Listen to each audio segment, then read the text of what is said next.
Suppose इस तरह का कोई, लेट अस असूम दिस इज,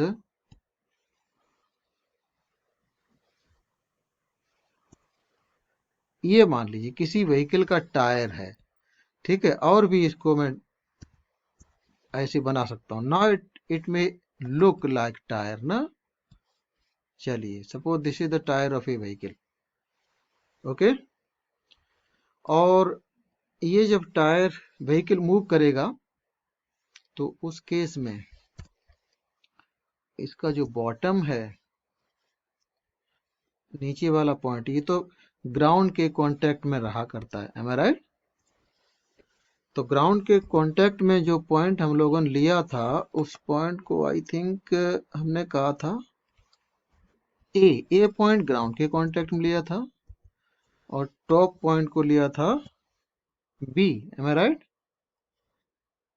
ये हाँ, और मिड पॉइंट जो कि एक्सेल है, जिसके अबाउट ये टायर रोटेट करता है, इसको सी से किया था डिनोट। तो जो वेलोसिटीज हैं इनको अगर हम दिखाएं तो इस वाले पॉइंट की वेलोसिटी कुछ ऐसे आती है, इस पॉइंट की वेलोसिटी कुछ इस तरह से, और ए पॉइंट की वेलोसिटी 0 होती है, ठीक है। ये कंडीशन कब होती है? जब सेंटर की वेलोसिटी वी सी की वैल्यू आर इंटू ओमेगा के बराबर हो जाती है। यहां पर ओमेगा क्या है? ये एंगुलर वेलोसिटी, जैसे टायर की या व्हील की एंगुलर वेलोसिटी ओमेगा है, तो आर ओमेगा जब वीसी के बराबर हो जाता है तो उस केस में पॉइंट ए का वेलोसिटी 0 होता है। तो this is the situation when rolling is taking place, या इसको ऐसे भी कहते हैं रोलिंग विदाउट स्लिपिंग, ठीक है। चलिए, तो इसी पर बेस्ड ज्यादातर क्वेश्चंस मिलेंगे इसी कंडीशन को लेके। तो इसमें बोलो, क्लियर है ये पॉइंट? Yes sir. ठीक है। तो इस रोलिंग मोशन पर आने के लिए हमने इसको कैसे समझा था? As a combination of pure rotation and pure translation motion combine कर देते हैं तो ये रोलिंग मोशन का केस बन जाता है। तो जब भी कोई प्रॉब्लम हमें सॉल्व करना है रोलिंग मोशन वाला, तो आपको वापस उसी को, जिस तरह से हमने यहां तक आए थे, उसी को समझना पड़ेगा। जैसे एक बार फिर से मैं मोशन को सेपरेटली अगर यहां पर दिखाता हूं, ठीक है। एक केस में मोशन प्योरली ट्रांसलेशनल है और दूसरे केस में प्योरली रोटेशनल है। तो ऐसी सिचुएशन में ये जो पॉइंट है, बॉटम पॉइंट, इसका स्पीड टॉप पॉइंट का, किसी भी पॉइंट का स्पीड सेम ही होगा। अगर मैं इसको VC से करूं डिनोट, तो VC टॉप का भी होगा, बॉटम का भी होगा, या इसके कहीं पर भी कोई पॉइंट ले लो, हर पॉइंट का वेलोसिटी सेम होगा, अगर ये बॉडी प्योर ट्रांसलेशनल मोशन में होगी तब, ठीक है ये पॉइंट। तो उस केस में देखो, मैं दिखा सकता हूं बॉडी कुछ ऐसे मूव करेगी। Can you see that? देख पा रहे हो ना? This motion is yes sir. Pure translation, no rotation, ठीक है, ये होता है। तो वापस यहां पे आ जाता हूं। अब सेपरेटली दूसरा केस वो ले लेते हैं जिसमें मोशन प्योर रोटेशन है। तो उस केस में टॉप पॉइंट का वेलोसिटी क्या होगा? आर इंटू ओमेगा, बोलो। और सेंटर का वेलोसिटी ये 0 हो जाएगा। बॉटम पॉइंट का वेलोसिटी होएगा, लेकिन किधर होगा बताओ? हेलो, इधर होगा ना, लेफ्ट में ए पॉइंट। हाँ, इसी तरीके से अगर मैं कोई पॉइंट ले लूं हॉरिजॉन्टल डायमीटर के ऊपर, तो उस हॉरिजॉन्टल डायमीटर के ऊपर जो पॉइंट होगा उसका वेलोसिटी यहाँ पर इस पॉइंट का वेलोसिटी नीचे होगा। मैं दोबारा दिखाता हूँ, यहाँ पर, और करस्पॉन्डिंग ये वाला पॉइंट होगा, इसका वेलोसिटी ऊपर होगा। तो इन सभी की values r omega and r omega ये होगा ना। तो ये केस प्योर रोटेशन वाला है और ये वाला केस प्योर ट्रांसलेशन वाला। दोनों को कंबाइन जब कर देते हैं तो ये केस बन जाता है। तो इसको स्टडी करने का बेस्ट तरीका ये है, सेपरेटली इनको ले लो, फिर कोई दिक्कत नहीं होती है। ठीक है ना। इन दोनों को कंबाइन करेंगे तो ओवरऑल मोशन जो रोलिंग है वो हमें समझ में आ जाएगी। अब जैसे हमारे पास जो क्वेश्चन आएंगे उनमें हमें निकालना पड़ेगा कई बार काइनेटिक एनर्जी क्या है सिस्टम की या बॉडी की जिसमें कंबाइंड मोशन हो रही है। ठीक है, स्पीड के बारे में तो हम लोगों ने बात कर ली थी, तो एक बार फिर से रिवाइज कर लेते हैं उस पॉइंट को। स्पीड को कैसे निकाला था? स्पीड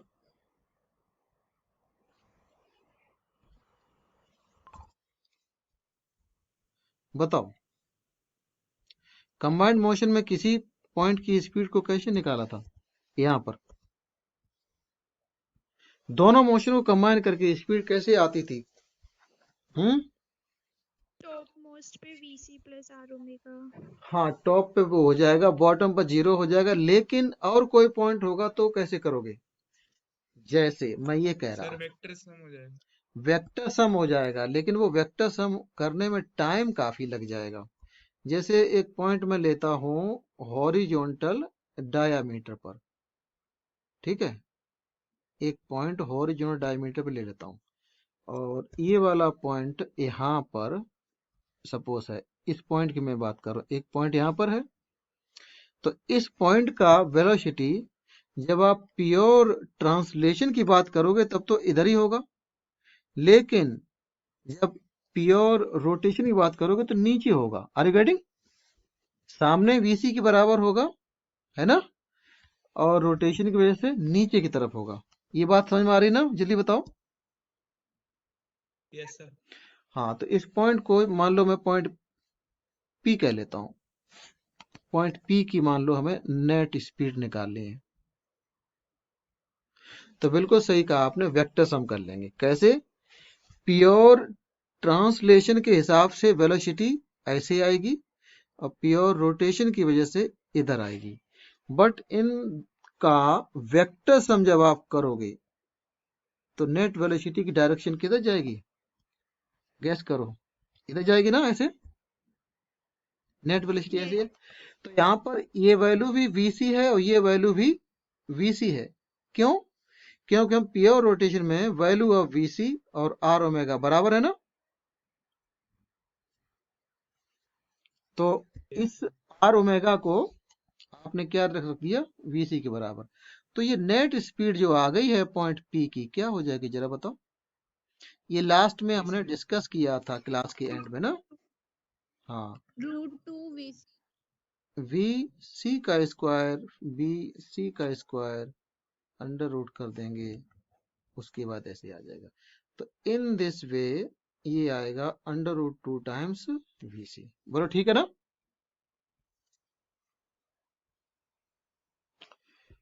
ओके, आगे चले। Hello, yes sir. आप बोल दिया यस करो। सर।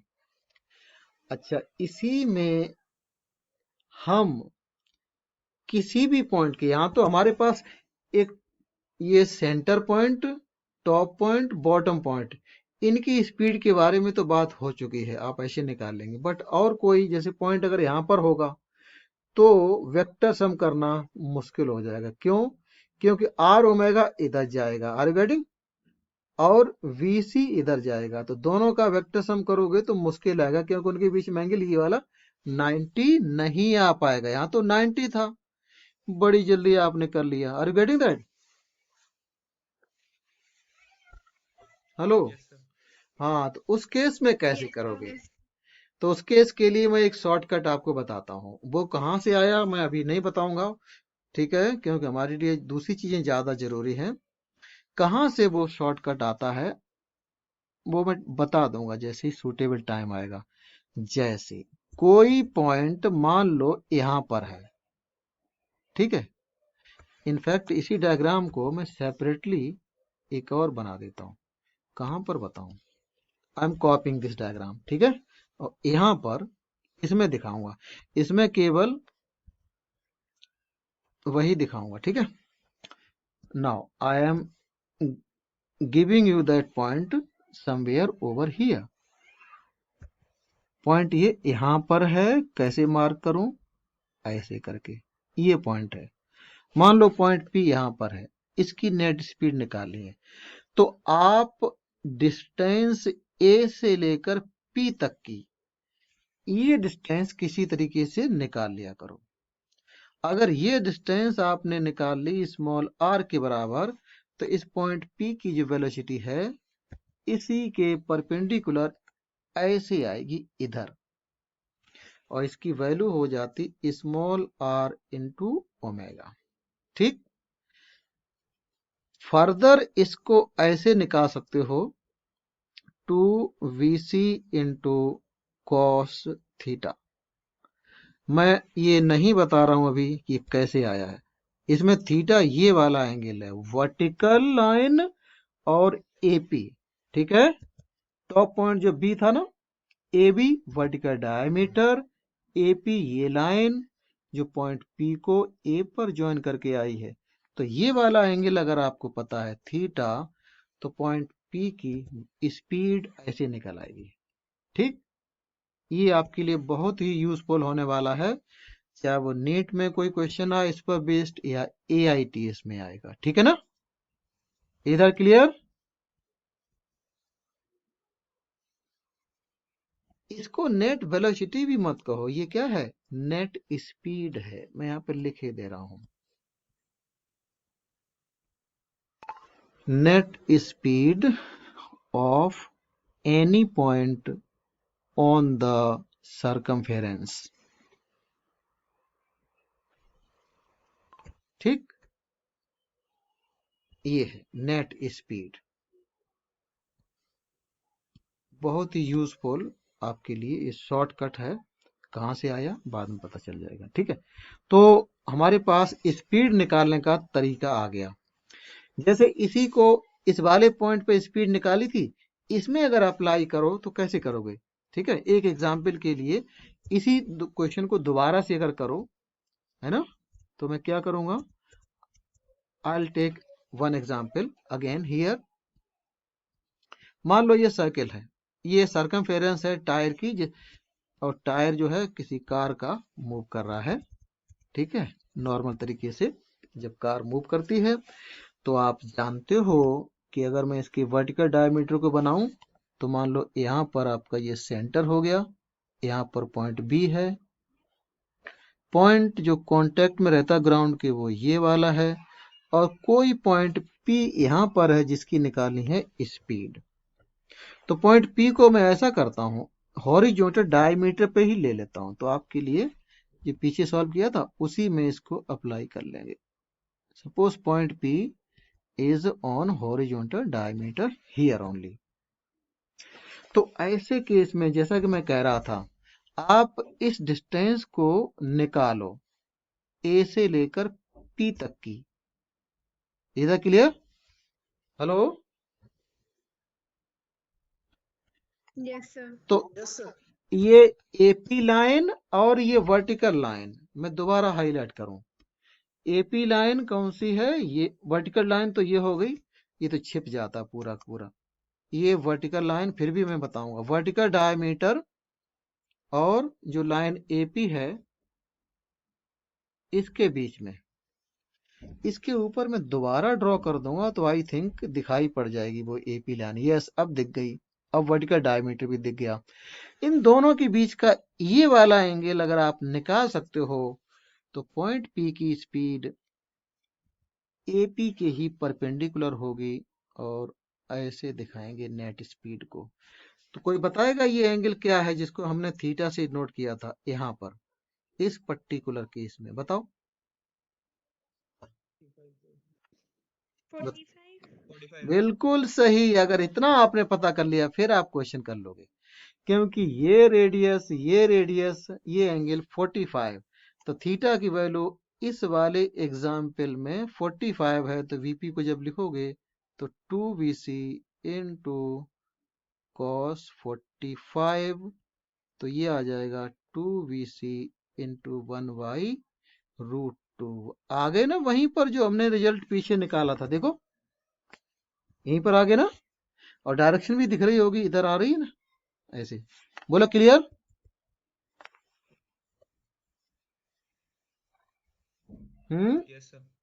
बोल दिया करो। चलो, तो देखो रोलिंग मोशन में हमने स्पीड निकाल ली। स्पीड के बाद हम बात करेंगे काइनेटिक एनर्जी की। तो अगेन प्योर रोलिंग में काइनेटिक एनर्जी की बात हमें करनी है, बट उसको हम स्टडी कैसे करेंगे? दोनों मोशन को एक साथ अलग, पहले तो अलग अलग लेंगे काइनेटिक एनर्जी, और कम बाद में ऐड कर देंगे। तो मैं इस पेज को मैं कॉपी करके यहाँ पे ला रहा हूँ, ठीक है, और हेडिंग में लिखने जा रहा हूँ kinetic energy, total kinetic energy in pure rolling motion. ठीक है, तो इसको देखो, बहुत सिंपल वे में हम लोग कर लेंगे इसको भी, और करने का तरीका मैं बताता हूं। इस वाले डायग्राम को थोड़ा मैं नीचे कर दूं पहले, ऐसे, और हेडिंग को ऊपर ले आता हूं। अब आप कर लो। ये प्योर ट्रांसलेशन वाला केस है, तो ऐसे केस में जब आप काइनेटिक एनर्जी निकालोगे तो कोई समस्या नहीं आएगी। बताओ, प्योर ट्रांसलेशन में काइनेटिक एनर्जी को के टी से कर लो, टी फॉर ट्रांसलेशन।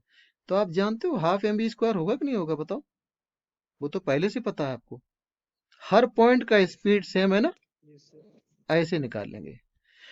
लेकिन यहां पर इस वाले केस में काइनेटिक एनर्जी रोटेशनल होगी, तो के आर से करो डिनोट, और आप तो जानते हो कि ये होता है half I into I omega omega square.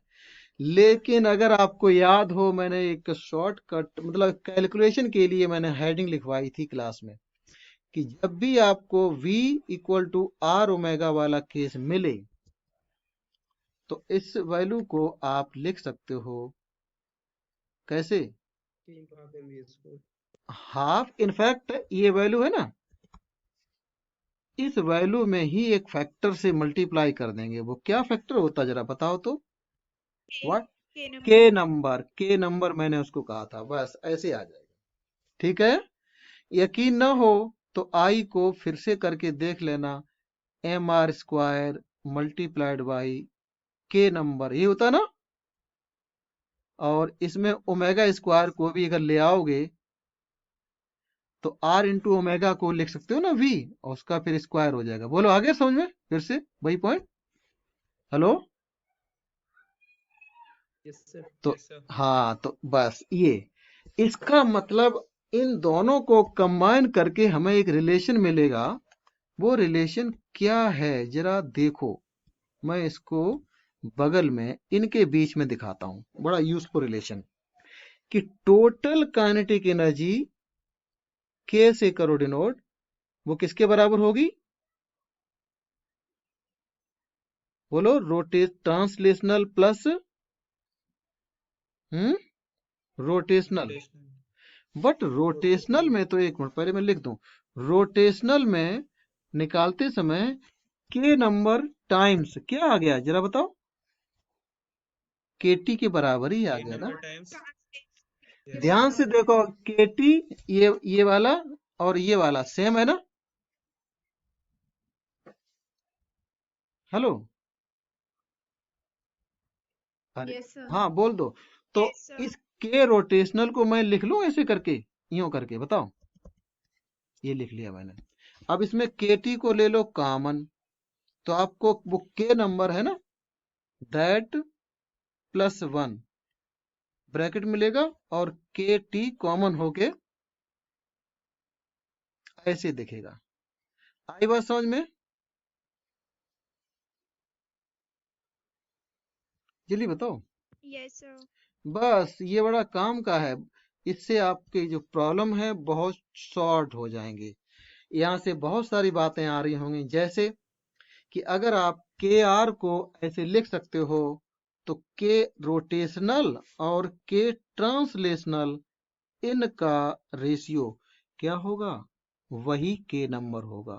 देख रहे हो ना? के नंबर। हाँ, तो इस तरीके से और के टोटल और के ट्रांसलेशनल, इनका रेशियो भी कभी निकालोगे तो वो के नंबर आपको पता है तो काम चल जाएगा।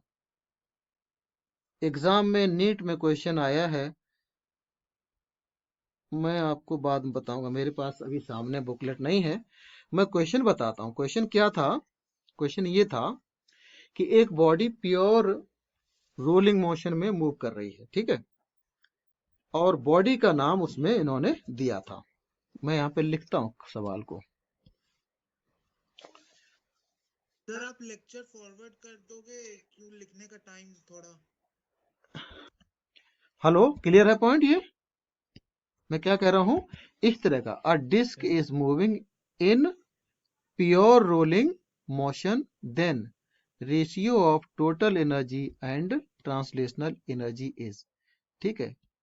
प्योर शब्द को इसने गलत लिख दिया तो मैं करेक्शन कर दे रहा हूं। तो इस क्वेश्चन को जब आप सॉल्व करोगे तो आपको कुछ करना थोड़ी है, आपको तो खाली ये देख लेना है। देखो, जैसे ही आप सॉल्व करोगे आपको साली इसको यूज कर लेना है, बस आपका आंसर आ जाएगा। दिखाऊं? ये आपके पास रिलेशन पता है, total energy is translational time this, है ना? तो इसमें रेशियो आपको किसका निकालना है, total energy, total kinetic energy और ट्रांसलेशनल काइनेटिक एनर्जी, इसका रेशियो निकालना है। तो सामने बस वही के नंबर प्लस 1 के बराबर होगा। अब के नंबर यहां से पता चलेगा बॉडी के नाम से। बॉडी का नाम क्या है, डिस्क है। तो बताओ जरा के नंबर यस क्या सर। होता है? हाँ, 1 हाफ है बाय ना, 2। 1/2 है ना।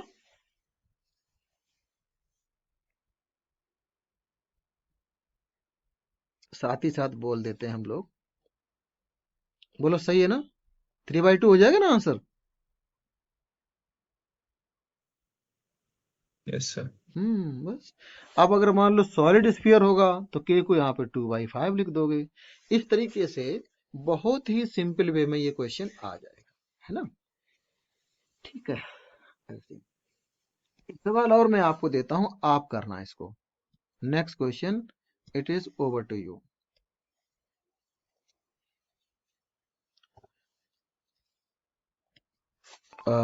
50% of kinetic energy of a body rolling on a surface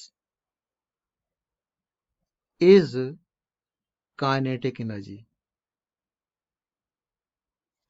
Then the name of the body is.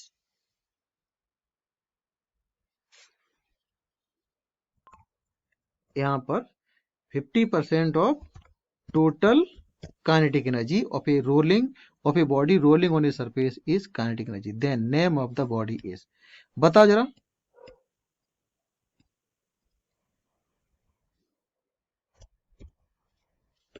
Body का नाम बताना, बॉडी क्या है आप बताइए, तब तक मैं इसके ऑप्शन लिख रहा हूं। पहले ऑप्शन में डिस्क, दूसरे ऑप्शन में रिंग, तीसरे ऑप्शन में स्फीयर और चौथे में नन ऑफ दिस, मान लो एक ऑप्शन है। बताइए जरा। सर ये क्वेश्चन समझ नहीं आया। ओके, क्वेश्चन ये है 50% of total kinetic energy, total kinetic energy of a body हाँ rolling सर, आप on a सही बात surface सही। is kinetic energy. Then the body is, मैंने तो लिख दिया name of the body, question में सीधा लिखा होगा then the body is, तो बॉडी का नाम जो नीचे नाम लिखे उनमें से कोई ना कोई एक बॉडी है। समझ गए ना क्वेश्चन? अब बताओ। सर रिंग हो जाएगा। रिंग हो जाएगा। और किसी का कोई डिफरेंट आंसर आया हो तो बताओ। फिर रिंग होगा। हाँ रिंग होगा ना, क्योंकि इसमें सीधा ये इसी को यूज कर लेना है बस। तो केटी कितना है? 50% है ना। तो टोटल एनर्जी को 100% लिख दो, केटी को कह दो 50%। तो सामने के प्लस वन आएगा, के प्लस वन करके आपको वैल्यू ऑफ के नंबर मिल जाएगा। के नंबर क्या होगा बताओ? ये वैल्यू 2 हो गई, तो 2 में से 1 को सब्ट्रैक्ट करके के 1 आ जाएगा। किसमें के 1 आता है? रिंग में ही आता ना, रिंग का ही होता ना mr² इंटू 1। बोलो, मोमेंट ऑफ इनर्शिया। क्लियर है सभी को? सर एक बार ये क्वेश्चन समझा दो। इस क्वेश्चन में दिया है कि एक बॉडी रोल कर रही है किसी सरफेस पर, और उस रोलिंग बॉडी की जो टोटल एनर्जी है उसका 50% portion kinetic, translational kinetic energy है। ठीक है, इसमें थोड़ी सी लैंग्वेज को मैं क्लियर और कर देता हूं। लैंग्वेज में थोड़ी सी क्लैरिटी कम है। 50% of total kinetic energy of a body rolling on a surface is translational kinetic energy। मैंने यहाँ पे ये एक वर्ड ये छोड़ दिया, ट्रांसलेशनल काइनेटिक एनर्जी। ठीक है, हेलो। तो यस सर। अब बताओ, अब क्लियर हो गया? इसमें के टी जो है कितना है? 50% of total kinetic energy. Total को हम के से डिनोट कर रहे हैं। इसका मतलब क्या हुआ कि KT will be half of 50% का मतलब 50/100, यही लिखते हैं ना। तो 50/100 इंटू के टोटल ये आ जाता है। तो यहां से आप देख सकते हो कि टोटल काइनेटिक एनर्जी मतलब रेशियो अगर निकालें KT और K का तो क्या आ जाएगा बताओ? लास्ट सामने 1/5 आएगा ना, बोलो। हेलो। यस। हाँ तो मैं दोबारा सॉल्व कर देता हूँ, चलिए। तो के ये 1/5 कहाँ है? 1/2 आएगा। आपकी मैंने गलत लिखा ना। 1/2। हाँ 1/2।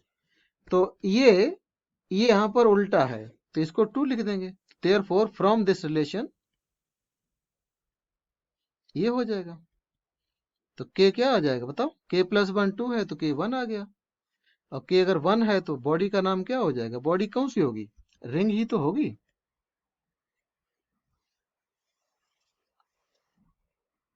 आप बात यस समझ में आ सर। गई? सही है ना? तो ये जो रिलेशन हमने लिखा था टोटल काइनेटिक एनर्जी का, विच इज के प्लस 1 टाइम्स के टी, इसको अगर ध्यान रखोगे तो बहुत जल्दी सवाल हो जाएगा सॉल्व। कैलकुलेशन में बहुत आसानी रहेगी। तो एक पॉइंट में पूछूंगा, उसके बाद अगला सवाल दूंगा। मुझे ये बताओ, कोई बताएगा कि काइनेटिक एनर्जी की final value minus kinetic energy की इनिशियल वैल्यू, ये क्या होता है? Work done due to all force. Work done due to all forces, ये होता ना। ठीक है, बिल्कुल सही कहा। Yes sir. तो इस कंसेप्ट को यहाँ पर भी कई बार हम यूज करते हैं। ठीक है, जैसे मान लो आपके पास एक बॉडी क्वेश्चन में दी हुई है। ठीक है, बॉडी जो है मूव कर रही है। थोड़ा सा मैं उसको ऐसे दिखाता हूँ। A body is in pure rolling motion. ठीक है, बॉडी का नाम मैं आपको दे रहा हूं। सपोज ये रिंग ही है, जिसका मास है m, और इसके सेंटर का जो वेलोसिटी है प्योर रोलिंग मोशन में चलते समय मान लीजिए v है, ठीक है, v नॉट या v सी कुछ भी कह लो, ये प्योर रोलिंग मोशन में मूव कर रही है। तो क्वेश्चन है what will be the work done to stop the body. मैं क्वेश्चन को लिख देता हूं, what will be the total work done to stop the ring which is in pure rolling motion। Question clear है? Question को समझो और बताओ।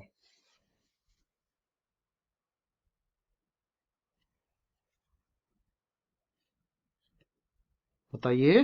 mvc²।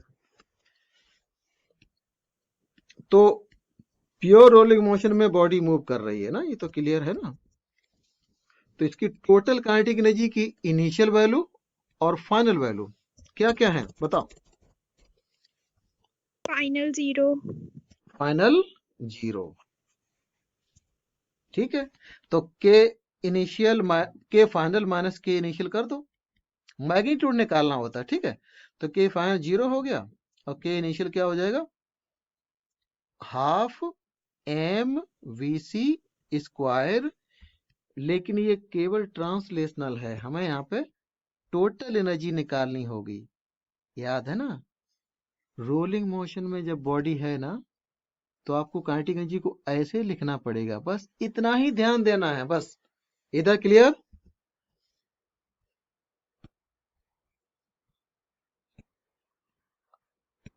आवाज तो दे दिया करो, आप लोग चुप बने रहते हो। Yes sir, clear clear. तो बताइए, लग दो। अब ये बॉडी का नाम पता है, क्या नाम है, रिंग है ना। तो यहाँ पे के नंबर की वैल्यू क्या डालोगे, 1। बस तो डाल दो वैल्यू, फिर इसमें बस मॉडुलस ले लेना। आगे चल के मैं इसका क्या लेने वाला हूं, मॉडुलस, ताकि नेगेटिव साइन हट जाए। तो के की जगह पे मैंने 1 पुट कर दिया। तो आंसर क्या है हमारा, सीधा m इंटू वी सी का स्क्वायर। क्लियर?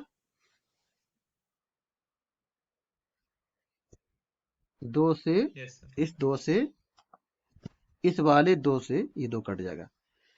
तो इस तरह का भी एग्जाम में भी सवाल ऐसा आया है, नीट में इस तरह का सवाल आया है। कर पाओगे, कोई दिक्कत तो नहीं होगी ना? हाँ बोलो। सर ये मतलब सर ये सर 1 + k सर, ये समझ नहीं आया इसके पीछे सर कैसे। आप अभी ज्वाइन किए हो क्या? नो सर, पहले तो आप देखो, यहाँ आप देखिए, आपके सामने कर रहा था ये। टोटल काइनेटिक एनर्जी निकालते समय ट्रांसलेशनल वाले केस में ये होती है, ये तो आप जानते हो पहले से, और प्योर रोटेशन में ये होती है। तो यही वैल्यू आप ऐसे लिख देते हैं, ये क्लास में भी बताया था। फिर जब टोटल अब निकालेंगे, जब आप टोटल एनर्जी निकालोगे ना, तो आप दोनों को ऐड करोगे ना, ट्रांसलेशनल और रोटेशन, तो उसी में के आर को के टी लिखा हुआ है, स्मॉल के इंटू के टी, इसको स्मॉल के टी लिख दिया ना, ये वाला आया समझ में? यहां से आया था। तो टोटल निकालते समय ये वैल्यू आ जाती है।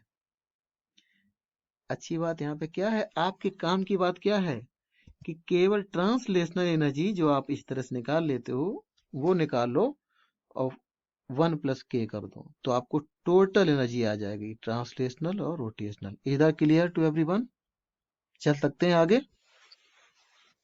Yes yes.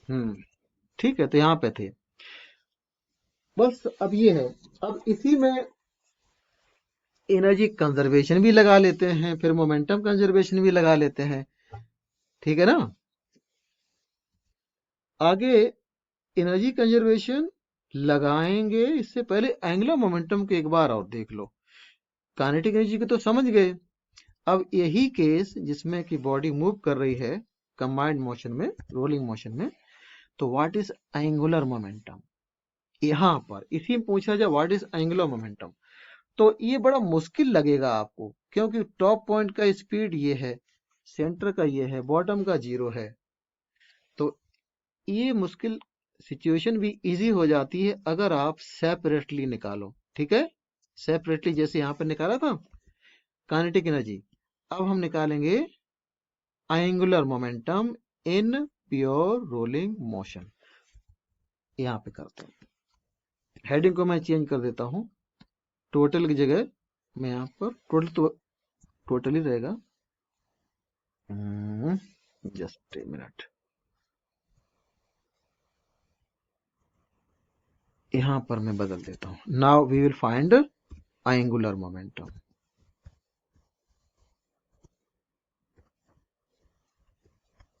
रेडी, करें फाइंड एंगुलर मोमेंटम की वैल्यू को, टोटल एंगुलर मोमेंटम, ठीक है, इन रोलिंग मोशन।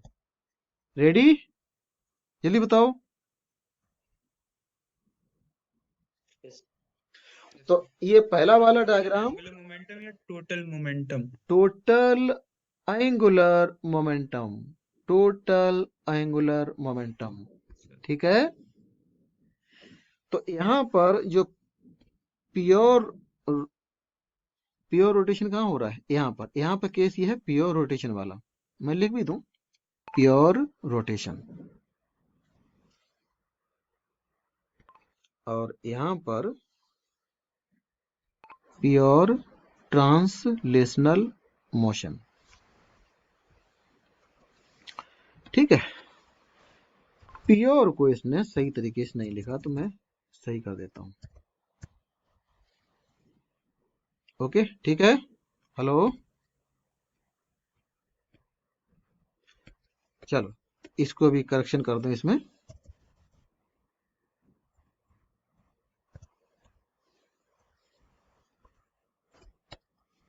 तो प्योर ट्रांसलेशनल मोशन में अब यहाँ पे किस पॉइंट के अबाउट निकालना है, ये क्वेश्चन में अक्सर दिया रहता है। तो ध्यान रखिए, हम इस पॉइंट के अबाउट निकालेंगे। देखो ग्राउंड पर कोई पॉइंट है यहाँ पर, can you see that point? Hello, कोई पॉइंट मैं ले रहा हूं, I am calling that point O, और जो है कहां पर, ग्राउंड पर है। नोटिस किया आपने? हेलो, आवाज तो दो। Yes, sir. Yes sir. हाँ, इमेजिन करो ग्राउंड पर पॉइंट ओ है, call that origin, x axis horizontal के अलॉन्ग है, वाई एक्सिस यहाँ पर है, तो इसके अबाउट निकालेंगे। तो अब देखो, इस पूरी बॉडी के मास को सेंटर पर रख दो, ठीक है ना। पूरी बॉडी के मास को कहां रखोगे, सेंटर पर। और यहाँ पर रोलिंग नहीं हो रही, इसमें ये रोलिंग वाला सिंबल बना हुआ है, इसको मिटा दो। यस, मिट गया वो।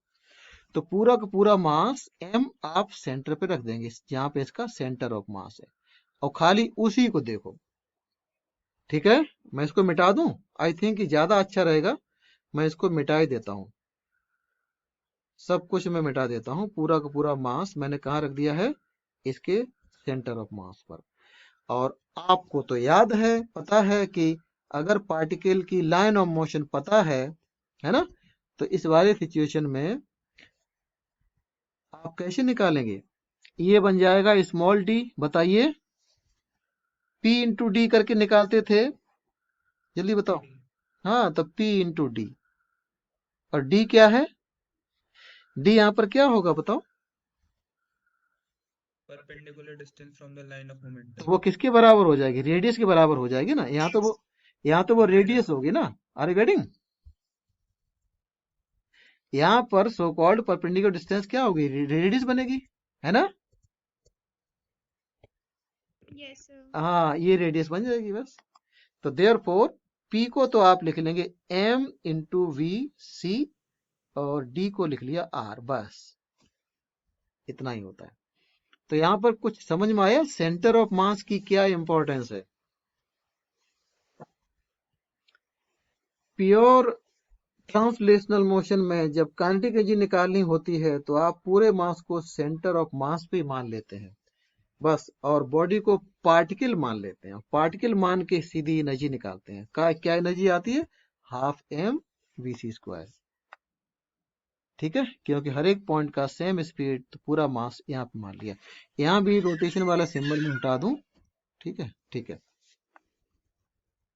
चले आगे,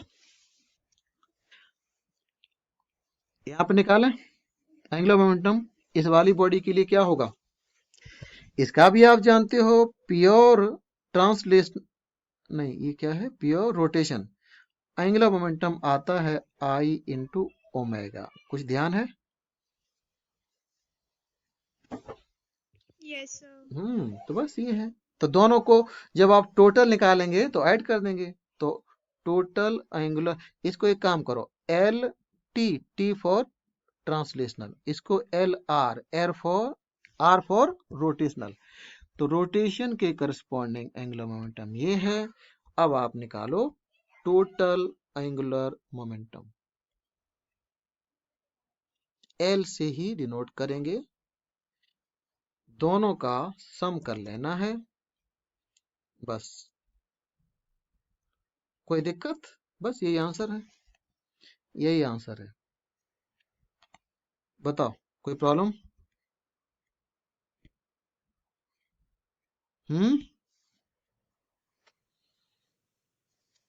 जल्दी बताओ, इसमें कोई इतने बड़ा अच्छा सवाल किया कि मोमेंट ऑफ इनर्शिया किस पॉइंट के अबाउट है। मोमेंट ऑफ इनर्शिया जो है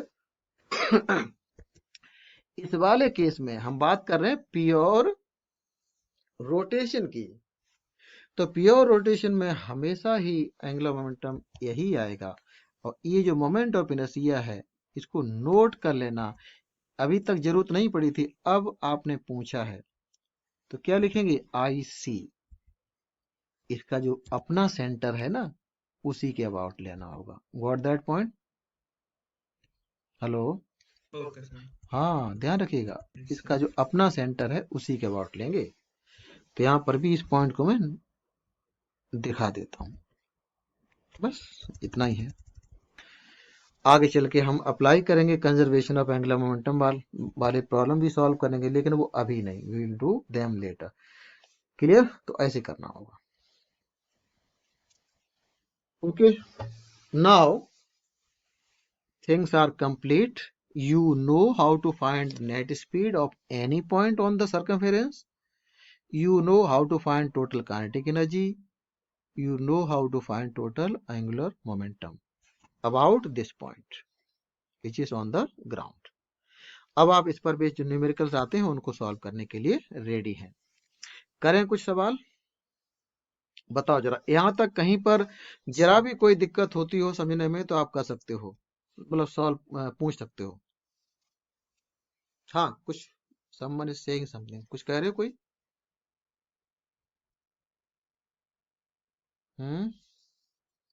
सर ये एंगुलर मोमेंटम उसके लिए है ना जो कोई ऑब्जर्वर ग्राउंड पे खड़ा है। ये एंगुलर मोमेंटम जो निकाला है या जो कुछ भी निकाला है वो सभी ग्राउंड वाले ऑब्जर्वर के लिए ही है। जब ऑब्जर्वर के बारे में बात नहीं चलती है तो सब कुछ ग्राउंड के हिसाब से ही होता है।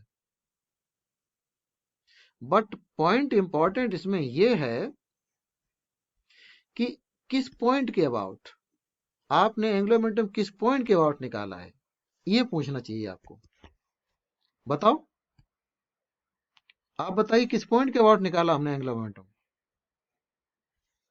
ग्राउंड वाले पॉइंट के अबाउट। ये पॉइंट जो ग्राउंड पर ही है, इस पॉइंट के अबाउट निकाला है। समझे ना? Yes sir. ऑब्जर्वर तो ग्राउंड पर ही है। तो एंगुलर मोमेंटम वाले क्वेश्चंस हम लोग बाद में करेंगे, ठीक है? अब आप एनर्जी कंजर्वेशन अप्लाई करो, ठीक है? हेडिंग में लिख देता हूं,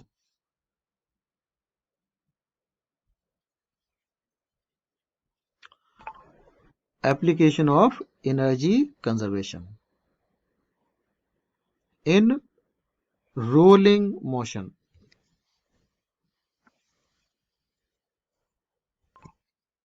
देखिए, बहुत आसानी से आप अप्लाई कर लेंगे। एक क्वेश्चन करो जिसमें कोई पार्टिकल है, आपने रिलीज किया किसी टॉप पॉइंट से, किसी हाइट से, और उसके बाद में ये पार्टिकल जब यहाँ पहुंचता है ग्राउंड पर तो उसकी स्पीड हम निकाला करते हैं। अगर आपको ध्यान हो, हम लोग ऐसे सवाल कर चुके थे। स्मूथली यहां से मैंने ज्वाइन कर दिया, ठीक है? तो इस वाले सिचुएशन में मैं एक ले रहा हूं ये ब्लॉक। इमेजिन करो कि ये ब्लॉक यहां पर रखा है। जब ये ब्लॉक ग्राउंड लेवल पर पहुंचेगा, मतलब इस लेवल पे आएगा, तो नेचुरली आप जानते हो it will fall by certain height, और वो हाइट आपको क्वेश्चन में दी हुई होगी। सपोज वो हाइट h है, ठीक है। तो बताइए, जब ये ब्लॉक यहाँ ग्राउंड पर पहुंच जाएगा तो इसका स्पीड क्या होगा? Assume that all surfaces are smooth. What will be speed of this block when it will reach the ground? कुछ ध्यान है किसी को? square is equal to u square plus 2gh. हाँ, हर जगह फ्रिक्शन 0 है।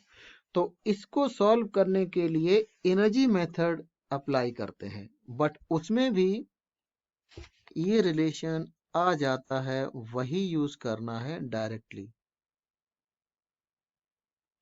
इसमें ये कहाँ होता है? अपर पॉइंट पर, ये लोअर पॉइंट पर होता है। बोलो क्लियर है ये पॉइंट? अपर पॉइंट पर ये u 0 है, तो लोअर पॉइंट पर v की वैल्यू जब निकालोगे तो सीधी क्या आएगी? अंडर रूट में 2gh। ये तो आप जानते हो ना पहले से, जल्दी बताओ। Yes sir. ओके, लेकिन अगर ये प्रॉब्लम, इसको कॉपी करके मैं साइड में बनाता हूं यही डायग्राम, और इस वाले को थोड़ा सा छोटा कर देता हूं ताकि मेरे पास स्पेस दूसरे वाले केस के लिए ज्यादा मिल जाए। हाँ, अब यहां पर सपोज ये ब्लॉक नहीं है, here we have a body that can rotate, there is a body that can rotate. जैसे कोई बॉल या स्फीयर या कोई डिस्क, ये कोई डिस्क है, अब की बार आपने यहां पर इसको रख के छोड़ दिया, और ये अब की बार सरफेस जो है स्मूथ नहीं है, इसमें फ्रिक्शन है, ये मैं बता रहा हूं, ठीक है। मतलब क्वेश्चन में आपको दिया होगा, इसकी आपको फिक्र नहीं करनी है। क्वेश्चन में क्या दिया कि ऑल सरफेसेस आर रफ, है ना। मैं क्वेश्चन की लैंग्वेज को लिखता हूं, a disk rolls down from a height h, then its speed when it reaches the bottom will be। ये वाला क्वेश्चन आमतौर से मुश्किल लगा करता है, लेकिन तब तक जब तक आप ठीक तरीके से कैलकुलेशन करना आप नहीं सीखे हो।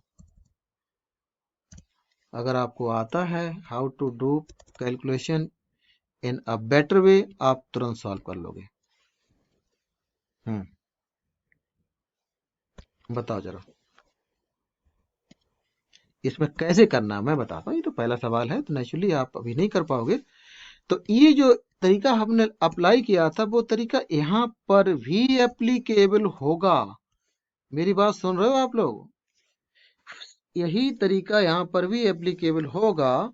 यहाँ पर u0 है, यहाँ पर इसके सेंटर का वेलोसिटी v है ना। अब की बार v क्या होगा? बेसिकली vc होगा। तो v की वैल्यू यहाँ पर जो पूछी जाती है वो vc ही हुआ करती है। तो एनर्जी कंजर्वेशन यहाँ पर भी अप्लाई करोगे। ओके, तो रिलेशन क्या होगा मैं आपको बताता हूँ। इसी रिलेशन को हमने कैसे निकाला था, आपको याद आ जाएगा। Half mv² final kinetic energy, initial kinetic energy higher level पे ये होती है, और हायर लेवल पर जब पोटेंशियल एनर्जी को लिखते हैं तो ऐसे लिखते हैं। कुछ ध्यान आया? जल्दी बताओ। यस हम्म, ठीक है। तो इसी में हाफ एम को हटा दें, मतलब 2 से मल्टीप्लाई करके m से डिवाइड कर दें, तब ये आ जाया करता है। ठीक है, यही रिलेशन यहां पर भी लगाएंगे, लेकिन अंतर ये होगा कि अब की बार ये जो एनर्जी है वो टोटल एनर्जी लेनी पड़ेगी बस। ठीक है, तो मैं यहां पे लिख दूं जस्ट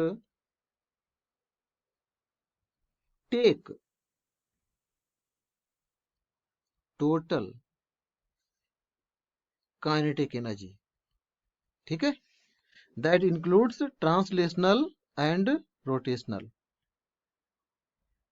बस उसके बाद ये अप्लाई हो जाएगा। बोलो जल्दी बताओ।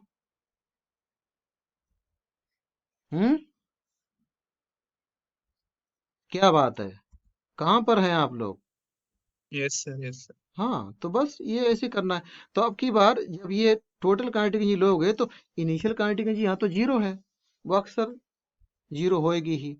यहाँ पर एक फैक्टर आता है, ये वाली काइनेटिक एनर्जी फिलहाल तो ट्रांसलेशनल है, जानते हो ना? हेलो, ये काइनेटिक एनर्जी फिलहाल तो ट्रांसलेशनल है, लेकिन आप इसमें ये जो फैक्टर 1 प्लस के इससे मल्टीप्लाई कर दो तो पता है ये टोटल बन जाती है, ये सम बन जाता है। अब इसी सम के लिए आप ये इक्वेशन अप्लाई करेंगे। तो वही बात है, हायर लेवल पर टोटल एनर्जी केवल पोटेंशियल mgh होती है, लोअर लेवल पे बन जाती है टोटल काइनेटिक, बट ये वाली काइनेटिक, गॉट दैट? बताओ जल्दी बताओ, पॉइंट क्लियर है? Yes sir. तो यहां पर m से डिवाइड कर दो और 2 से मल्टीप्लाई कर दो। m से जब आप डिवाइड करोगे ये वाला m कट जाएगा दोनों तरफ, और 2 को इधर ले जाओगे तो 2gh हो जाएगा राइट में, और डिनोमिनेटर में एक फैक्टर यही वाला आ जाएगा, यही फैक्टर डिनोमिनेटर में आ जाएगा। देखो जरा, मैंने कुछ नया नहीं किया है, मास को हटा दिया, 2 को इधर ले गए और ये v स्क्वायर ये निकल आया।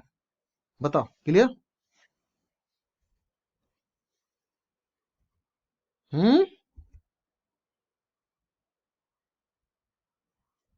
आपकी बॉडी का नाम डिस्क है, तो डिस्क के लिए k की वैल्यू तो सभी को पता होती है, तो आंसर क्या हो जाएगा? v स्क्वायर आपका हो जाएगा 2gh, डिनोमिनेटर में k का मतलब 1/2 है, तो एलसीएम लेके नीचे आ जाएगा 3/2, तो 2 ऊपर पहुंच के ये आंसर हो जाता फाइनली। ठीक है, तो फाइनली जब आप वैल्यू निकालोगे तो इसी का स्क्वायर रूट आप कर देंगे।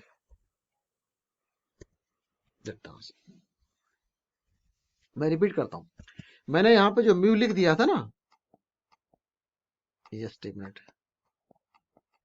दोबारा क्यों नहीं हो रहा है, यहां पर म्यू को नॉन जीरो जो लिख दिया था, है ना, तो म्यू के बारे में कोई इंफॉर्मेशन यहाँ पे है ही नहीं, आपको उसके बारे में सोचना भी नहीं है। आपको अगर दे दिया इतना कि कोई बॉडी है जो रोल कर रही है, तो रोलिंग मोशन में टोटल काइनेटिक एनर्जी ये होती है। आपको क्या मतलब है फ्रिक्शन है नहीं है, गॉट दैट? Okay sir. हाँ, फ्रिक्शन का क्या रोल है वो आगे चल के हम डिस्कस कर लेंगे। अब बताइए खुशी, आप इसमें क्या दिक्कत आ रही है जो मैंने लिखा just take total kinetic energy instead of ये से यही पूछना था कि किसकी जगह लेना है। Instead of translational kinetic energy जो हम हाफ mv² लिखते हैं, ये लिखने के बजाय आप टोटल लोगे, और टोटल करने के लिए क्या करना है, कुछ भी नहीं, 1 प्लस के नंबर, मतलब जो ये फैक्टर जो आ रहा है ना 1 प्लस के, इसी से इसमें मल्टीप्लाई कर दोगे तो टोटल हो जाएगा। Got that point? Okay, yes sir. चलिए, तो अब उस पॉइंट की हम बात कर लेते हैं जिसमें कि फ्रिक्शन भी यहाँ पे आता है, और फ्रिक्शन का क्या रोल होता है। बट बिफोर दैट मैं चाहूंगा कि एक प्रॉब्लम आप लोग भी करो, ठीक है? करोगे? बताइए। मैं बॉडी का नाम बदल रहा हूं, अब की बार बॉडी का नाम मैं आपको दे रहा हूं sphere, more over I will write solid sphere, rolls down from a height h, ठीक है, then its speed when it reaches the bottom will be, निकालो जरा, निकालो आंसर, टेक योर टाइम, उसके बाद हम करें डिस्कस।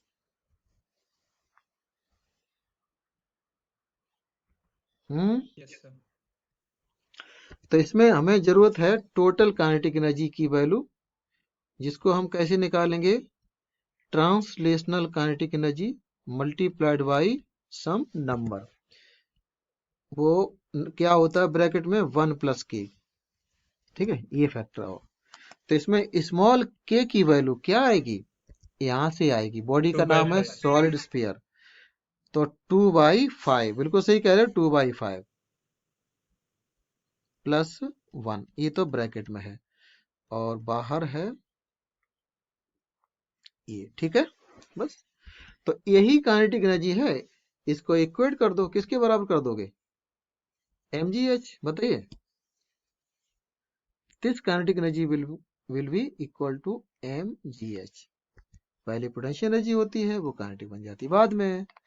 तो आप देख सकते हो, आपको ये भी वैसे दोबारा दोबारा लिखने की जरूरत नहीं है, इसमें जो रिलेशन ये वाला आ गया आप डायरेक्टली यूज कर लेना। चलो एक बार और दिखाई देता हूँ पूरा करके, तो आपको देखें लेफ्ट साइड में ये ब्रैकेट हो जाता है 7/5, ठीक है, v², 2 को राइट में ले गए, तो इस तरीके से v² की वैल्यू हमारे पास हो जाएगी 10 GH, 7 को नीचे ले आएंगे, बताओ क्लियर, अंडर रूट कर देंगे तो वैल्यू आ जाएगी। बोलो आ गया सभी का या नहीं, यही था। Yes sir. Yes sir. बस इस तरीके से आप एनर्जी कंजर्वेशन अप्लाई करेंगे, ठीक है। ओके, अब देखो, अब हमारे पास 2 तरीके हैं, आप ये बताओ एनर्जी मेथड आपको इजी लगता है या फोर्स मेथड। हमने पिछली क्लास में भी एंगुलर एक्सेलरेशन निकाला था, एक तरफ एनर्जी मेथड से निकाला था बाद में, और पहली बार निकाला था टॉर्क लेके। तो इजियर कौन लगा था बताओ, आप कुछ शेयर करोगे, टॉर्क वाला ज्यादा इजी लगा। कौन सा दोबारा बोलो। टॉर्क वाला। टॉर्क वाला ज्यादा इजी लगा था। हाँ, वो आई अल्फा निकाल के और आर क्रॉस एफ निकाल के। अच्छा चलो कोई बात नहीं, तो फिर आप टॉर्क लेके ही करो, ठीक है। यहाँ पर ये जो सिचुएशन है, देखो जरा, अब एक बड़ा इंटरेस्टिंग केस है, मैं केवल डायग्राम यहाँ पे लूंगा और बाकी चीजें मैं यहाँ से हटा रहा हूँ, ठीक है। यहाँ हाइट की भी हमें कोई जरूरत नहीं है, के नंबर तो आता ही है, उसकी बात बाद में करेंगे। तो ये बॉडी है, सपोज इसको मैं बड़ा कर देता हूं, ठीक है। Now this body will be allowed to roll down, थोड़ा बड़ा कर दिया मैंने, ओनली फॉर क्लैरिटी मैंने इसको बड़ा किया है ताकि आप देख सकें क्लियरली। और ये जो आपका इंक्लाइंड सरफेस है, ये थीटा एंगल यहां पर बना रहा है। बताइए इस बॉडी का अगर मास m है तो इस पर जो फोर्स क्या क्या लग रहे हैं, ये बताओ पहले। mgh सर, मतलब ग्रेविटेशनल फोर्स। हाँ, वो डाउनवर्ड लगेगा, कहां पर लगेगा, सेंटर पर ना। Yes sir. इसका सेंटर ये है यहाँ पर, तो यहाँ पर तो आप दिखा दो डाउनवर्ड फोर्स एक्टिंग जो mg है, ठीक है। इसके अलावा इसमें और कौन सा फोर्स लग रहा है, नॉर्मल रिएक्शन होगी ना, नॉर्मल रिएक्शन। तो बिल्कुल वो इस तरह से दिखानी पड़ेगी, क्यों लगे, लगाता कौन है नॉर्मल रिएक्शन को, ये तो पता ही है ना, सरफेस। सरफेस लगाता है, तो सरफेस लगाता है तो इस तरह से दिखाना पड़ेगा इसको, ठीक है। बस एन लिख दो। और कोई फोर्स, अब मैं इसको सरफेस को ले रहा हूं फ्रिक्शन वाला, रफ, ये सरफेस कैसा है, rough, frictional force. Friction force दिखाना पड़ेगा, दिखा दो। कलर कौन सा रह गया, ब्लू, हाँ ब्लू कलर से मैं फ्रिक्शन को यहाँ पे दिखा दे रहा हूँ ऐसे करके। एफ से इसको कर लो डिनोट। अब जरा ध्यान से देखो, जो सेंटर है ये वाला सेंटर, सेंटर के अबाउट हमें निकालना है टॉर्क। तो किस किस फोर्स का टॉर्क आएगा बताओ। केवल एक ही पॉइंट है समझने के लायक है, आप बताओ। मैं यहाँ पे frictional force torque due torque about centre,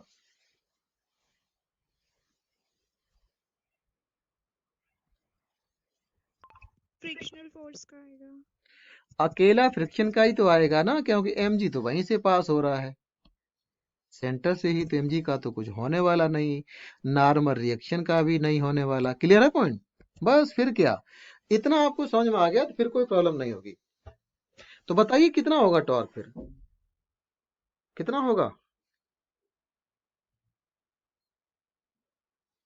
कैसे निकालोगे? Cross frictional force. हाँ, लाइन ऑफ फ्रिक्शन का ही है, खाली इसी फोर्स का टॉर्क है, तो इसकी लाइन ऑफ फोर्स यही है।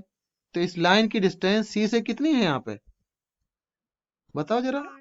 हाँ, ये वाली डिस्टेंस, मैं कलर ये वाला यूज करता हूँ। ये डी की वैल्यू ये आप लेंगे जो इसमें आर के रेडियस को कैपिटल आर से नोट करेंगे, इसके बराबर है। तो इसलिए टॉर्क क्या हो जाएगा बताओ, net torque value of friction multiplied by radius. इधर क्लियर? जल्दी बोलो, बोल दिया करो, लिख लेना बाद में। Yes sir. हाँ, ये तो हमने निकाल लिया। अब आप सेकेंड लॉ अप्लाई कर लो। क्या होता है सेकेंड लॉ रोटेशन मोशन में? आई अल्फा होता है, टॉर्क बराबर आई अल्फा। बताओ। आई अल्फा। अब यहाँ पर फिर से मैं आपको लिख के बताता हूँ, टॉर्क बराबर आई अल्फा जब आप यूज करोगे तो एक बार अगेन आई को अगर आप वही के नंबर टाइम्स करके अगर लिख लोगे मोमेंट ऑफ इनर्शिया को इस फॉर्म में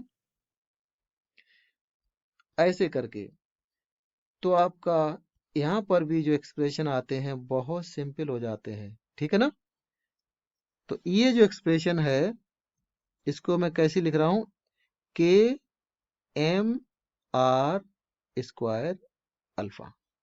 ठीक, ये लिख दिया। तो नाउ इसमें लेफ्ट हैंड साइड की वैल्यू हम निकाल चुके हैं। टॉ की वैल्यू हमें पता है कितनी है, एफ इंटू आर। बताओ यस और नो, तो पुट कर दो। तो therefore we will have F into R बराबर के एम आर स्क्वायर अल्फा। एक आर इधर का काटोगे तो यहाँ पावर हट जाएगी, तो अगले स्टेप में जो आपको मिलेगा अकेला फ्रिक्शन रह जाएगा, जो क्या होगा के एम इंटू आर अल्फा। जल्दी बताओ, क्लियर यहाँ तक? Yes sir. अब इस वाले रिलेशन को थोड़ा सा रोक लो और प्योर रोलिंग की कंडीशन अप्लाई करो। क्या होती है, V of the centre is R omega. ये कंडीशन होती है ना प्योर रोलिंग में, जल्दी बताओ यस और नो। Yes sir. इसको Yes. टाइम के रिस्पेक्ट में दोनों तरफ डिफरेंशिएट कर डालो, तो राइट में आपको मिलेगा R into D omega over D T. अब आप बताओ इसको मैं क्या लिख सकता हूँ राइट में? इसको अल्फा। बिल्कुल सही कहा। और लेफ्ट में इसको क्या लिख सकता हूँ? A. Acceleration of the Initial centre. नहीं भाई, ये सेंटर का वेलोसिटी है, आप थोड़ा कंफ्यूज मत होना। ये वेलोसिटी किसकी है? यहाँ पर सेंटर की वेलोसिटी है, तो एक्सेलरेशन भी किसका होगा? सेंटर का होगा। यहाँ ये टेंजेंशियल नहीं है, ये प्योर रोलिंग में, प्योर रोलिंग में ये चीज आ जाती है, क्या होती है? टेंजेंशियल एक्सेलरेशन होती है। But due to this condition ये रिलेशन आया है। ये पॉइंट नोटिस किया आप लोगों ने? इस वजह से ये आया है, सेंटर का है एक्सेलरेशन। तो इसमें ये जो है ना इक्वेशन आर अल्फा को क्या मैं लिख लूं AC के बराबर? जल्दी बताओ यहां पर, बोलो यस और नो। तो लिख दो, फिर क्या दिक्कत है, बस हो गया काम हमारा कंप्लीट। इसमें इसको मैं लिखने जा रहा हूं AC, बस ये है। अब ये रिलेशन और है, इस रिलेशन को मैं क्या कह दूं, कैप 1। और एक रिलेशन और आएगा, यहां पर हमने कौन सा रिलेशन यूज किया था, टॉर्क बराबर आई अल्फा। वैसे ये डिराइव ना भी करते तो भी काम चल सकता था, लेकिन आपने कर लिया, जो रिजल्ट आएगा उसको आप याद रखना। न्यूटन का सेकंड लॉ क्या कहता है, एम F बराबर M इंटू ए, जल्दी बताओ।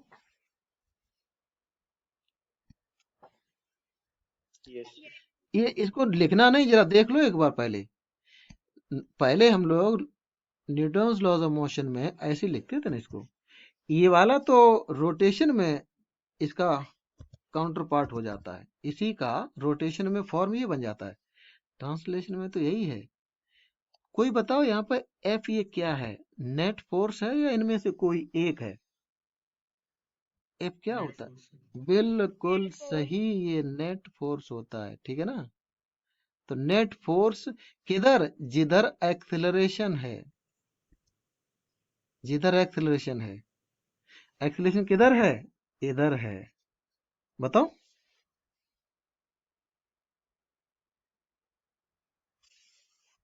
मैं वेट कर रहा हूं आपके जवाब का। Yes sir. Yes sir. तो इस दिशा में n का तो कोई कंपोनेंट आ नहीं पाएगा। इस डायरेक्शन के पैरेलल केवल जो फोर्स आएगा, एक तो फ्रिक्शन में से निकलेगा जो अपोजिट होगा बिल्कुल, और एक कंपोनेंट इस डायरेक्शन में mg का आएगा। Can you see that, mg का एक कंपोनेंट आ जाएगा ना इधर, बोलो यस और नो, इतना। Yes yes sir. सर। हाँ, तो इसको क्या लिख लोगे mg कंपोनेंट को, बता दो कोई तो बोल। sin theta. बिल्कुल सही कह रहे हैं, हमने कई बार इसको लिखा भी है, कोई नई बात थोड़ी, लॉज ऑफ मोशन में कई बार लिखा था, ये वही तो है mg sin थीटा। तो एक्सेलरेशन की डायरेक्शन में mg sin theta, opposite direction में फ्रिक्शन, तो नेट फोर्स F नेट की जगह पे हम क्या लिखेंगे, mg sin थीटा माइनस में फ्रिक्शन। फ्रिक्शन अपोजिट है ना, देखो ये इधर है, ये इधर है, तो ये नेट फोर्स बन गया। और m इंटू AC वो तो लिखना ही है, बस इतना ही होता है। हो गया हमारा, कंप्लीट हो गया। दोनों को ऐड कर दोगे आपको एक्सेलरेशन मिल जाएगा। बताइए जल्दी बोलो यस और नो, इसको कंप्लीट कर लें फिर आगे यस का। सर। तो अब कुछ नहीं करना है, आप इन्हीं दोनों इक्वेशन को ऐड कर दो, मैं इनको अगले पेज पे जाके ऐड करूंगा। बताओ, एडिंग द टू क्या मिलेगा,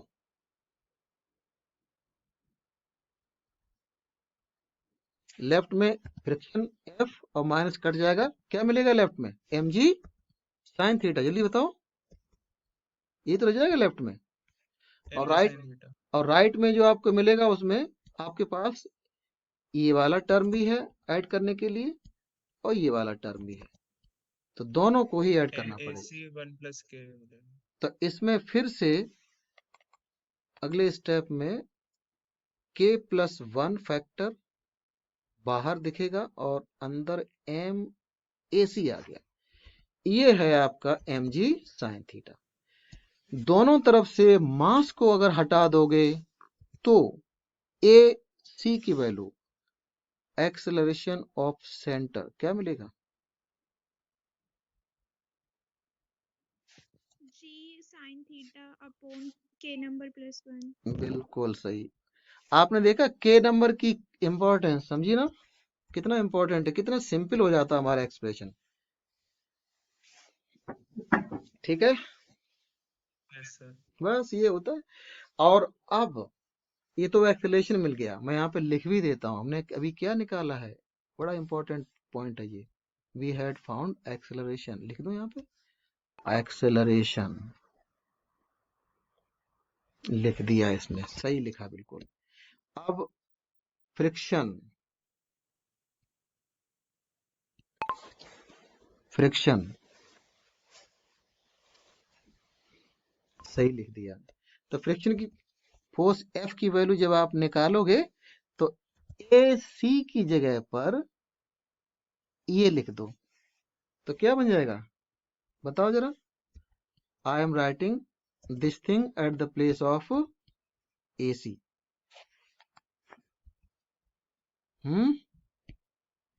AC की जगह ये लिख रहा हूं। आगे km आ जाएगा। हाँ, KM और KM। आएगा, KM और यहाँ पे आ जाएगा बस। तो आप आगे से इसको ऐसे याद रखना, mg sin थीटा को साइड में कर लो, उसके बाद यहाँ पर ऊपर k और नीचे ये k+1, इस तरीके से आप इसको याद रखना बस। बहुत यूजफुल है ये रिलेशन हमारे लिए, ठीक है। Hello, yes sir. Yes sir. Sir इनको याद कैसे रखोगे? देखो बिल्कुल ही मैं इजी कर देता हूं आपके लिए, बिल्कुल इजी कर देता हूं। आप रिकॉल करो जब फ्रिक्शन नहीं होता है, लॉस ऑफ मोशन में सवाल करते थे, तो उस केस में अगर ये ब्लॉक रखा हो स्मूथ सरफेस पर तो एक्सीलरेशन क्या आता है? बताओ भाई, आप तो चुप हो। क्या एक्सीलरेशन आता है स्मूथ सरफेस पर अगर ये वाला एंगल थीटा है तो? कुछ याद आया कि नहीं? ये तो होता है ना एक्सीलरेशन। जी sin थीटा। हाँ, लेकिन जब प्योर रोलिंग करेगा तो एक्सीलरेशन जी साइन थीटा के नीचे क्या आ जाएगा? ये आ जाएगा, जिसको क्या कहते हैं? के नंबर +1 आ जाएगा, याद है ना? Can you correlate? स्मूथ पर ऐसे और रोलिंग करते समय ऐसे आएगा। अच्छा, फिर यही डायग्राम फिर से मैं आपको याद लगवाता हूं। अगर मान लो यहां पर फ्रिक्शन है, रफ है, और ब्लॉक आपका रखा हुआ है रेस्ट में, तो फ्रिक्शन की वैल्यू क्या होती है? सपोज इट इज रेस्टिंग, तो फ्रिक्शन स्टैटिक होता है और वैल्यू क्या आती है? बोलो। mg sin जी थीटा। साइन। बिल्कुल सही। तो रोल करते समय जब बिना स्लिप करे हुए, ध्यान रखना यहाँ पर भी जब ये बॉडी रोल करती है ना, तो आपको याद फिर लगाऊं, इस वाले पॉइंट का वेलोसिटी 0 होता ना, इस पॉइंट ए का, बताओ। VA पॉइंट का वेलोसिटी 0 हुआ करता ना, बॉटम पॉइंट का। तो यहाँ पर भी ये नो स्लिपिंग वाली कंडीशन है, नो स्लिपिंग वाली कंडीशन है ये। इसलिए फ्रिक्शन यहाँ पर कैसा होगा? ये वाला फ्रिक्शन कैसा होगा? स्टैटिक या काइनेटिक? कोई बताओ। स्टैटिक। बिल्कुल सही, स्टैटिक। ये स्टैटिक है। तो स्टैटिक फ्रिक्शन की वैल्यू यहाँ पर mg sin थीटा होती है। यहाँ पर ये फैक्टर आ गया उसके साथ में जब रोल करेगा। क्लियर?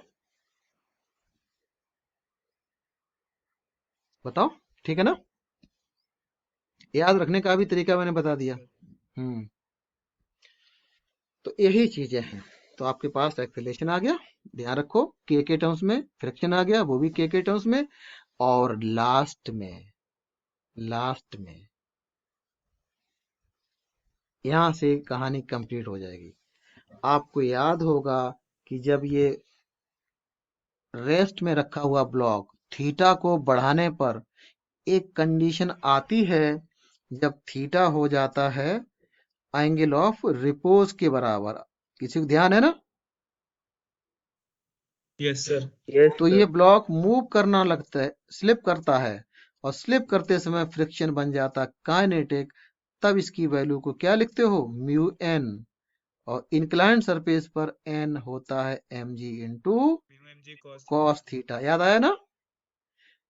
तो सवाल इस पर बेस जब आएगा कि अगर एंगल ऑफ इंक्लिनेशन बढ़ाते चले जाएं तो ऐसी कंडीशन आ सकती है कि ये बॉडी रोल करते हुए मूव न करे बल्कि स्लिप करने लगे, मतलब पॉइंट ए का वेलोसिटी नॉन जीरो हो जाए, स्लिपिंग होने लगेगी। तो जब स्लिपिंग होने लगेगी तो फ्रिक्शन आपका बन जाएगा स्टैटिक से काइनेटिक, और तब इसकी वैल्यू को क्या लिखोगे यहां पर बताओ जरा, म्यू इंटू एन, और एन का मतलब बोलो, शांत क्यों हैं आप लोग, ये पॉइंट नोटिस किया आपने? Yes sir. कोई इतना स्लोली क्यों कह रहे हो, कोई मुश्किल है इसमें ऐसा कुछ बताओ?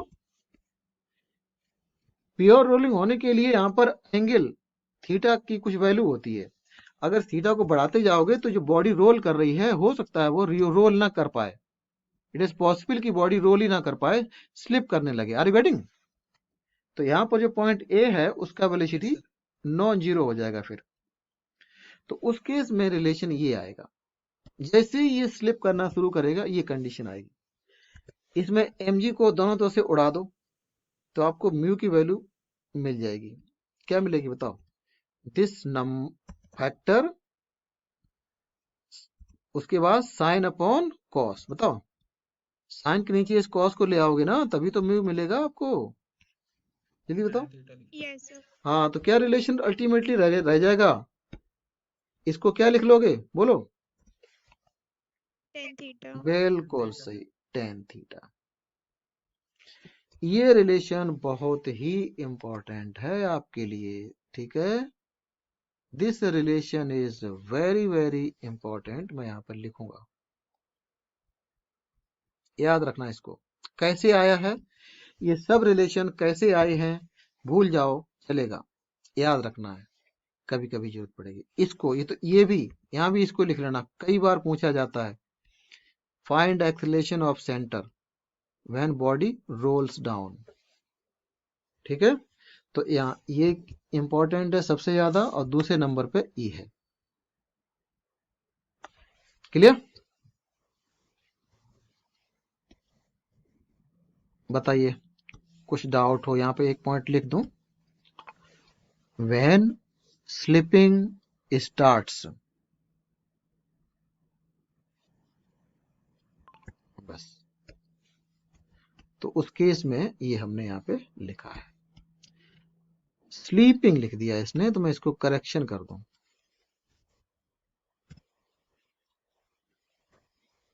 व्हेन स्लीपिंग स्टार्ट्स, तो ये होगा, एक दो एग्जाम्पल करेंगे तो क्लियर हो जाएगा। कितने लोग बचे हैं? ठीक है, those who are trying to understand they are there. बताओ यहाँ तक क्लियर हो? स्टार्ट यहाँ से करते हैं, रिलेशन आपके सामने में रख दूं, एक हमारे पास यूजफुल रिलेशन ये है और एक यूजफुल रिलेशन, ये रिलेशन हमारे बगल में मैं आपको रख देता हूं, यहाँ पर है, और अब जरा करो क्वेश्चन को,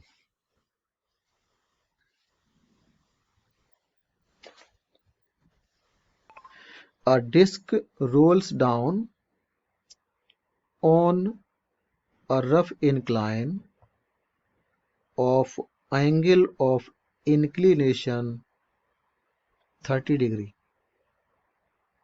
then acceleration of the center of the ring is, निकालो जरा,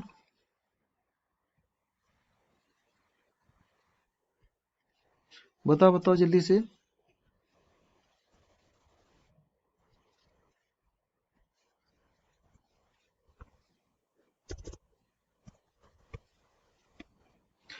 डिस्क बॉडी का नाम है disc, rolls down on a rough incline, incline,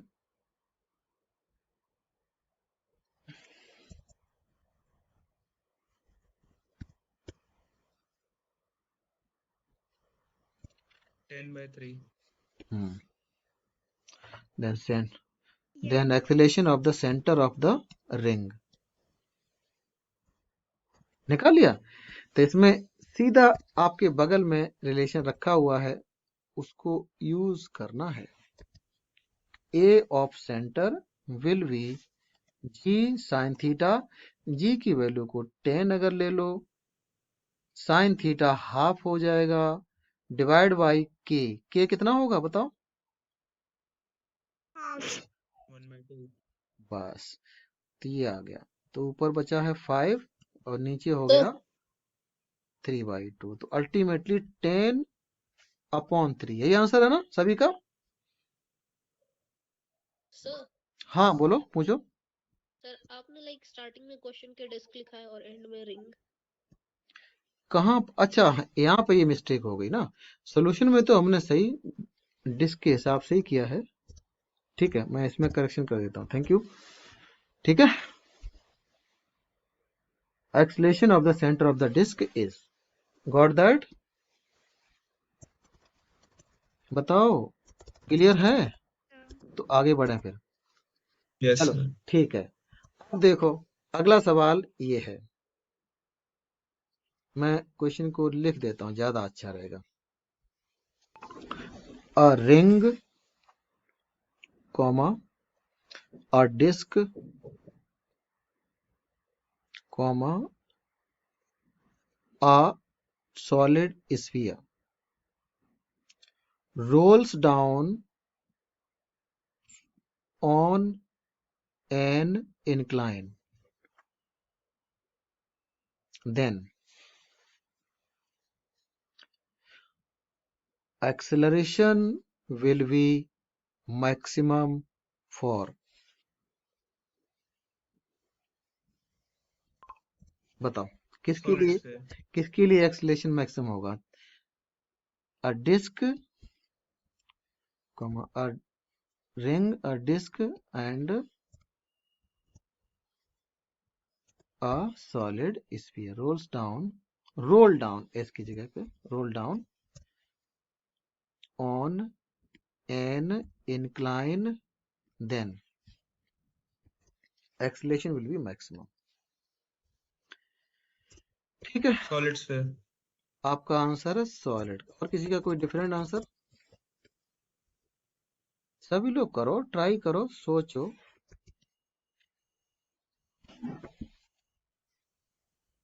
yes sir, क्योंकि उस केस में के की वैल्यू मिनिमम होगी। बस only that is the point, केवल वही तो पॉइंट है इसमें, और तो कुछ पॉइंट है ही नहीं। ठीक है ना, जैसे इसमें अगर हम ले लें, कोई भी बॉडी है आप ऐसे दिखाओगे, ठीक है ना, तो थीटा जी साइन थीटा तो सभी के लिए है। तो सेंटर का जो एक्सीलरेशन है वो सीधा किस पे करता है डिपेंड? उसी वैल्यू पर जो k+1 करके आती है। तो आपको तीनों में ये देखना है कि ज्यादा किसका है। रिंग कैपिटल आर कह लो, चलो मैं लिख देता हूं, रिंग, डिस्क और स्फीयर, स्फीयर या सॉलिड स्फीयर। तो के की वैल्यू जब आप निकालोगे तो क्या है के की वैल्यू? डिस्क के केस में के की वैल्यू क्या है? हाफ। 1/2। हाँ 1/2 पता ही है आपको। ठीक है, 0.5 लिख नहीं, रिंग के केस में, रिंग के केस में पहले लिखता हूँ 1 है, डिस्क में 0.5 है, और सॉलिड स्फीयर में 2/5 बोले तो 0.4। तो सबसे ज्यादा के की वैल्यू किसमें है? रिंग में। और सबसे कम है स्फीयर में। तो सबसे ज्यादा एक्सीलरेशन किसका होगा? स्फीयर का। ठीक है, जस्ट इतना ही देखना है के सबसे कम किसमें है। आंसर कोई सॉल्व नहीं करने की जरूरत नहीं है। अब यही प्रॉब्लम और एक डिफरेंट वे में आपसे पूछा जा सकता है। कैसे? कि यही तीनों बॉडी मान लो रोल करके आती हैं सेम इंक्लाइन से, तो आपसे पूछ लेंगे कि इनमें से कौन पहले पहुंचेगी। ठीक है, then which one will reach the bottom first. इसमें क्वेश्चन में क्या दिया होगा? ठीक है, which of the three will reach the bottom first। तो कौन पहले पहुंचेगी? जिसका एक्सेलरेशन सबसे ज्यादा होगा वही जल्दी पहुंचेगी ना। Hello, yes sir. हाँ, और एक्सेलरेशन सबसे ज्यादा किसका? स्फीयर का। तो अगेन आंसर क्या होगा? यही होगा, अगेन आंसर स्फीयर हो जाएगा। ठीक है, ओके, इधर क्लियर? Yes, sir.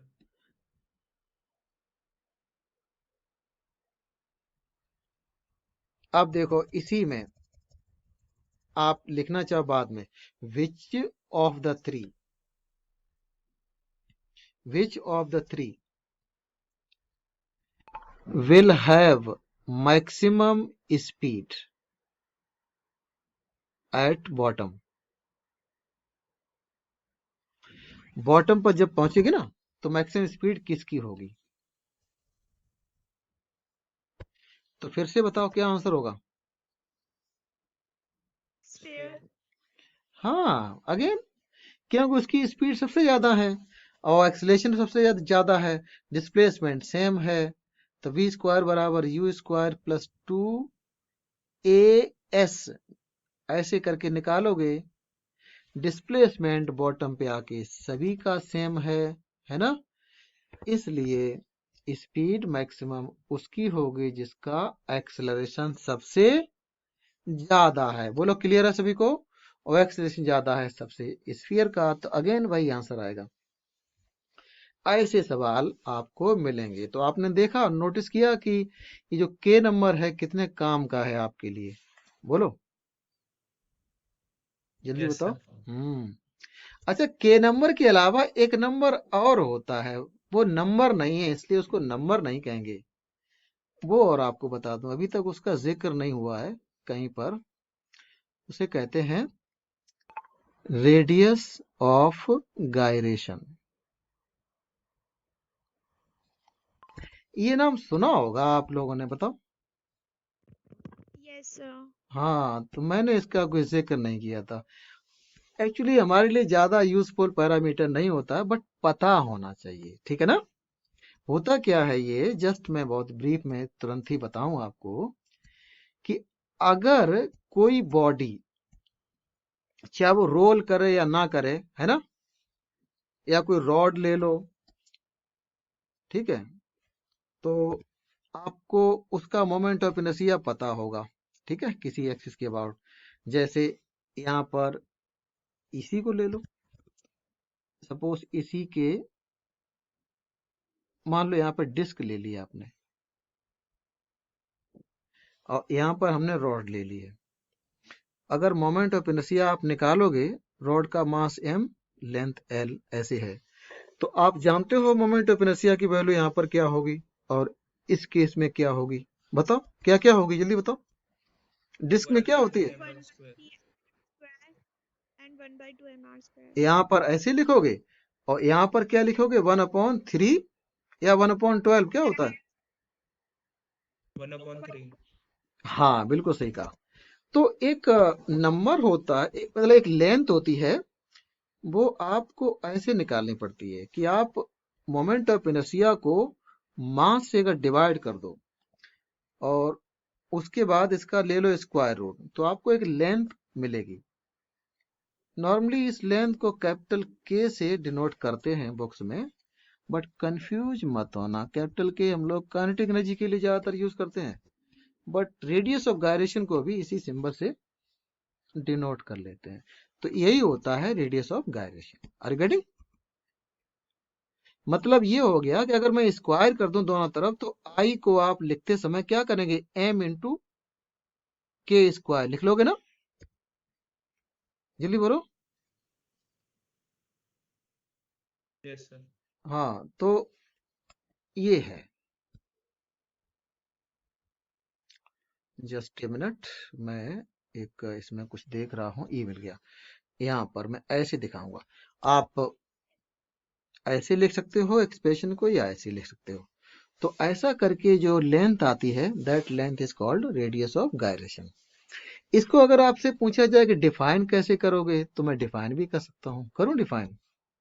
देखो, रेडी, आप एक मिनट रुकना, मैं पहले लिख दूं उसके बाद में। radius of gyration is the distance, the square of which, when multiplied with mass, comma, gives moment of inertia.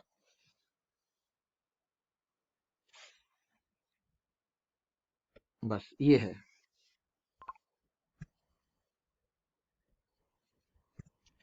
ठीक है. Distance the square of which when multiplied with mass gives, Gibson नहीं है, गिव्स पता नहीं है, gives moment of inertia. आप बताइए क्या बीच में पूछ रहे थे? आप इस तरह से डिफाइन करना चाहें तो डिफाइन कर सकते हैं. हेलो, यस सर, हो गया क्लियर। क्लियर हो गया ना? मतलब के अगर पता है तो उसके स्क्वायर को मास में, और इसकी वैल्यू अगर निकाली है तो आई पता होना चाहिए. ठीक है. अब जैसे क्वेश्चन आएगा, मान लो इसी में पूछ दिया जाए कि ये जो डिस्क है, इस डिस्क के लिए रेडियस ऑफ गायरेशन क्या होगी अबाउट दिस एक्सिस. किस एक्सिस के अबाउट? जो इसका ये वाला एक्सिस है, जिसको हम ऐसे दिखा सकते हैं, अबाउट दिस एक्सिस क्या होगा रेडियस ऑफ गायरेशन. तो आप क्या करेंगे इसको आंसर करते समय? मोमेंट ऑफ इनर्शिया की वैल्यू हमें पता होती है ना? ये इसको मास से डिवाइड कर दोगे. ठीक है, आई की वैल्यू को मास से, और ऐसा करके जो वैल्यू आती है उसका स्क्वायर ले लोगे तो ये हो जाता है रेडियस ऑफ गायरेशन. कोई दिक्कत तो नहीं? जरा बताओ.